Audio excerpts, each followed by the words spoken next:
স্বাগতম তোমাদের প্রিয় চ্যানেল অধ্যয়ন। শুরু করার আগে বইটি খুলে রাখুন আর আমার সাথে পড়তে থাকুন। আমাদের এই ছোট্ট চ্যানেলটি সাবস্ক্রাইব করতে ভুলবেন না। চলুন শুরু করি। Chapter 2 Rise of Autonomous States. After the decline of the Mughal Empire, the second major theme of the 18th century Indian polity was the rise of autonomous states.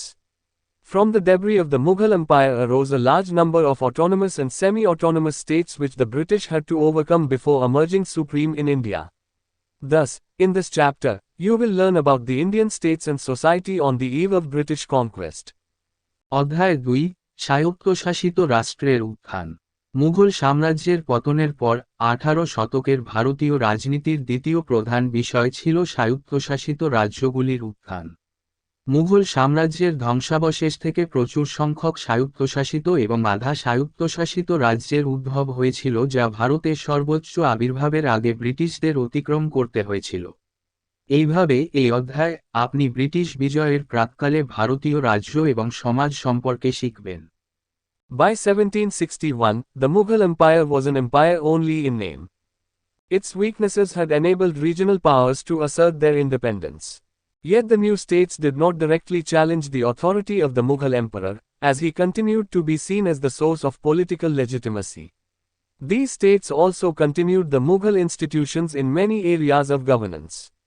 Thus, the emergence of these states in the 18th century, therefore, represented a transformation rather than collapse of the polity. It signified a decentralization of power and not a power vacuum or political chaos. 1761 সালের মধ্যে মুঘল সাম্রাজ্য শুধুমাত্র নামে একটি সাম্রাজ্য ছিল। এর দুর্বলতা আঞ্চলিক শক্তিগুলোকে তাদের স্বাধীনতা নিশ্চিত করতে সক্ষম করেছিল। তবুও নতুন রাজ্যগুলি মুঘল সম্রাটের কর্তৃত্বকে সরাসরি চ্যালেঞ্জ করেনি, কারণ তাকে রাজনৈতিক বৈধতার উৎস হিসাবে দেখা যেতে থাকে। এই রাজ্যগুলি শাসনের অনেক ক্ষেত্রে মুঘল প্রতিষ্ঠানগুলিকেও অব্যাহত রেখেছিল।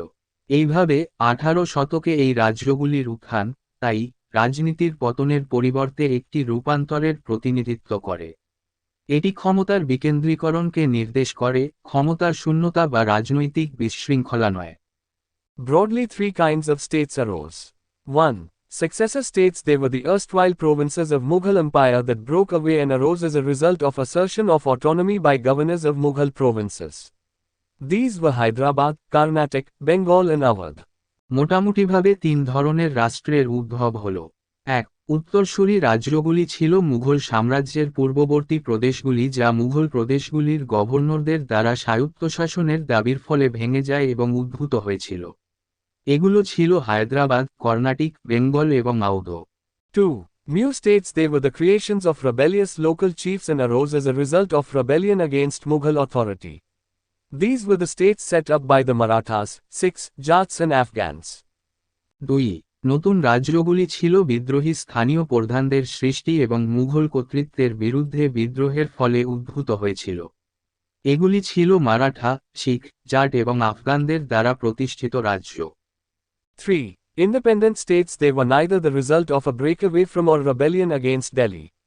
They had been only nominally a part of Mughal Empire, had already enjoyed considerable amount of autonomy in the past and now in the 18th century became completely independent.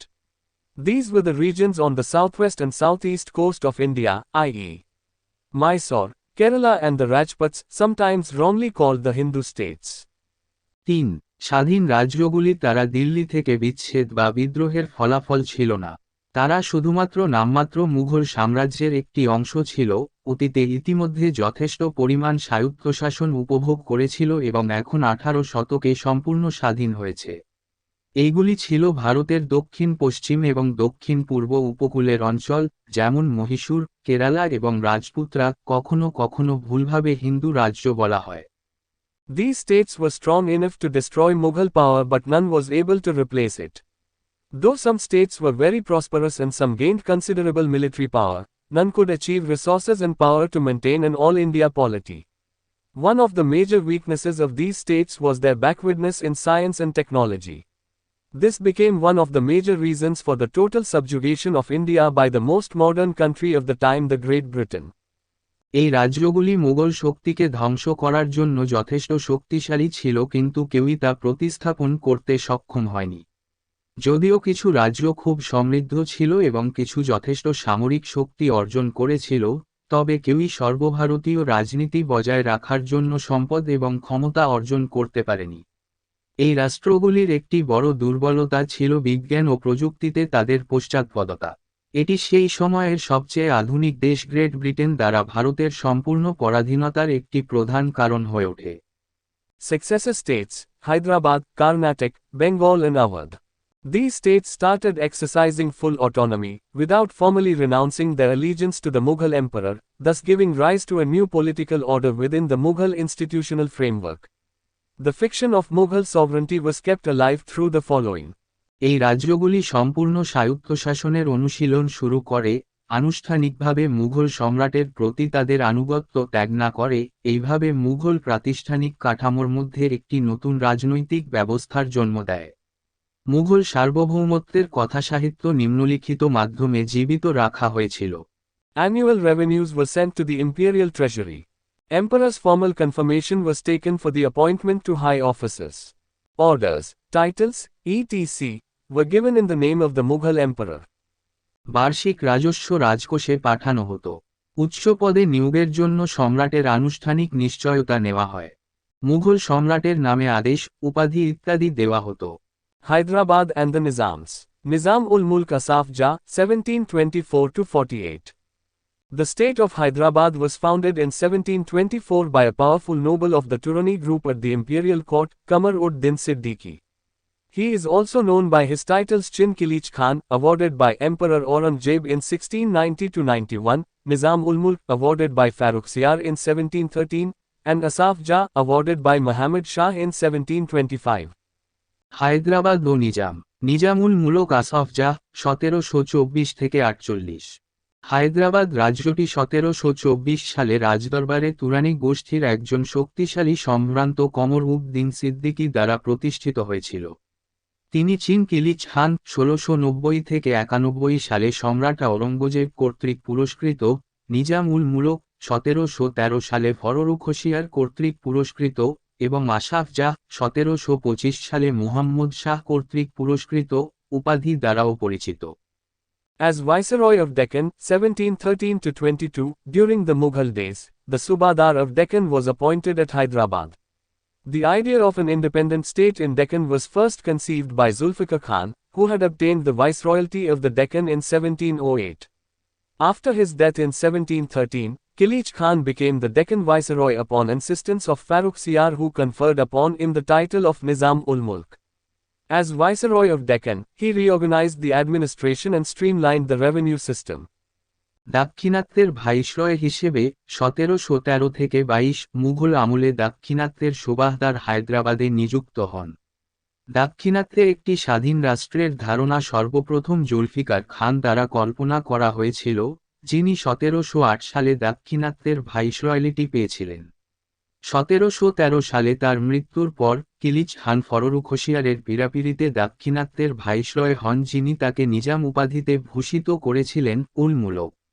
দাক্ষিণাত্যের viceroy হিসেবে তিনি প্রশাসনকে পুনর্গঠন করেন এবং রাজস্ব ব্যবস্থাকে সুবিন্যস্ত করেন। Later, Farrukhsiyar called upon Nizam-ul-Mulk to fight off the Said brothers, leaders of Hindustani group. However, the Saids proved to be too clever for Emperor Farrukhsiyar, who was soon blinded and killed by the brothers with the help of Peshwa Balaji Vishwanath. However, in 1720 Nizam-ul-Mulk successfully assisted Muhammad Shah in killing the Said brothers. He was then rewarded with the post of Wazir in the court of Muhammad Shah. পরে Farrukh হোসিয়ার Nizamul মুলককে Saeed brothers, Hindustani গোষ্ঠীর নেতাদের বিরুদ্ধে লড়াই করার আহ্বান জানান। যাই হোক, সাইদরা সম্রাট ফররুখ হোসিয়ারের জন্য খুব চতুর বলে প্রমাণিত হয়েছিল, যিনি শীঘ্রই পেশওয়া বালাজি বিশ্বনাথের সহায়তায় ভাইদের দ্বারা অন্ধ হয়েছিলেন এবং হত্যা করেছিলেন। যাই হোক, 1720 সালে নিজামুল মুলক সৈয়দ ভাইদের হত্যায় মোহাম্মদ শাহকে সফলভাবে সহায়তা করেন। এরপর তিনি মোহাম্মদ শাহের দরবারে উজির পদে পুরস্কৃত হন। As Wazir of Mughal Empire, 1722–24, as Wazir, he tried to reform the corrupt Mughal administration and earned many enemies for himself, who successfully poisoned the mind of the emperor against him. Mughal সাম্রাজ্যের উজির, 1722–24 উজির হিসাবে তিনি দুর্নীতিগ্রস্ত মুঘল প্রশাসনের সংস্কারের চেষ্টা করেছিলেন এবং নিজের জন্য অনেক শত্রু অর্জন করেছিলেন, যারা সফলভাবে তার বিরুদ্ধে সম্রাটের মনকে বিষিয়ে তোলেন। Establishment of Hyderabad state, 1724, disgusted with the fickle-mindedness and suspicious nature of the emperor, Nizam-ul-Mulk decided to pursue his own ambition. He then decided to leave the emperor and his empire to their fate and marched south to found the state of Hyderabad in the Deccan. His departure was symbolic of the flight of loyalty and virtue from the empire. The physical breakup of the Mughal empire had begun. Hyderabad রাজ্যের প্রতিষ্ঠা 1724 সম্রাটের চঞ্চল মানসিকতা এবং সন্দেহপ্রবণ প্রকৃতির প্রতি বিরক্ত হয়ে নিজাম-উল-মুলক তার নিজের উচ্চাকাঙ্ক্ষা অনুসরণ করার সিদ্ধান্ত নেন। এরপর তিনি সম্রাট ও তার সাম্রাজ্যকে তাদের ভাগ্যে ছেড়ে দেওয়ার সিদ্ধান্ত নেন এবং দাক্ষিণাত্যে হায়দ্রাবাদ রাজ্য খুঁজে পেতে দক্ষিণ দিকে অগ্রসর হন। তার প্রস্থান ছিল সাম্রাজ্য থেকে আনুগত্য ও সদ্গুণের ফ্লাইটের প্রতীক। মুঘল সাম্রাজ্যের শারীরিক ভাঙ্গন শুরু হয়েছিল। In 1724, Nizam-ul-Mulk resigned from his post and set off to Deccan only to find that Mubarak Khan, the then viceroy of Deccan, refused to vacate his post. Nizam-ul-Mulk defeated and killed Mubarak in the Battle of Shakar Kheda, October 1724. The emperor then bestowed upon him the title of Asaf Jah. 1724 সালে নিজাম-উল-মুলক তার পদ থেকে ইস্তফা দেন এবং দাক্ষিণাত্যের উদ্দেশ্যে যাত্রা করেন, যে শুধুমাত্র দাক্ষিণাত্যের ভাইসরয় মুবারিজ খান তার পদ ত্যাগ করতে অস্বীকার করেন। শকরখেদার যুদ্ধে অক্টোবর 1724 নিজাম-উল-মুলক মুবারিজকে পরাজিত ও হত্যা করেন। তখন সম্রাট তাকে আসফ জাহ উপাধি প্রদান করেন। Asaf Jah never openly declared his independence, but in practice he acted like an independent ruler and founded the Asaf Jah dynasty. His successors came to be known as the Nizams of Hyderabad. He conducted wars, signed treaties, conferred mansabs and made important appointments without any reference to the emperor. At the same time, the Nizam posed as the defender of Mughal empire on several occasions.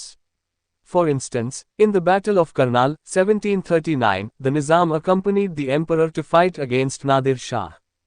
Asaf জাহ কখনোই প্রকাশ্যে তার স্বাধীনতা ঘোষণা করেননি, কিন্তু বাস্তবে তিনি একজন স্বাধীন শাসকের মতো কাজ করেছিলেন এবং আসাফ জাহ রাজবংশ প্রতিষ্ঠা করেছিলেন। তার উত্তরসূরিরা হায়দ্রাবাদের নিজাম নামে পরিচিতি লাভ করে। তিনি সম্রাটের কোনো উল্লেখ ছাড়াই যুদ্ধ পরিচালনা করেন, চুক্তি স্বাক্ষর করেন, মনসাব প্রদান করেন এবং গুরুত্বপূর্ণ নিয়োগ করেন।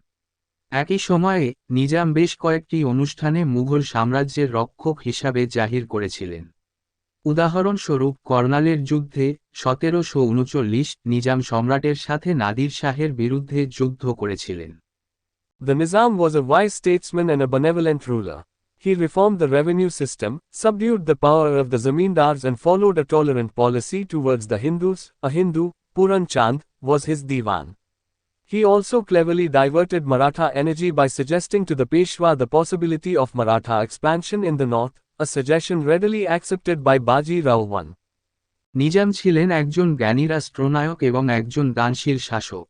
তিনি রাজস্ব ব্যবস্থার সংস্কার করেন, জমিদারদের ক্ষমতাকে দমন করেন এবং হিন্দুদের প্রতি সহনশীল নীতি অনুসরণ করেন। একজন হিন্দু, পুরাণ চাঁদ, তার দেওয়ান ছিলেন।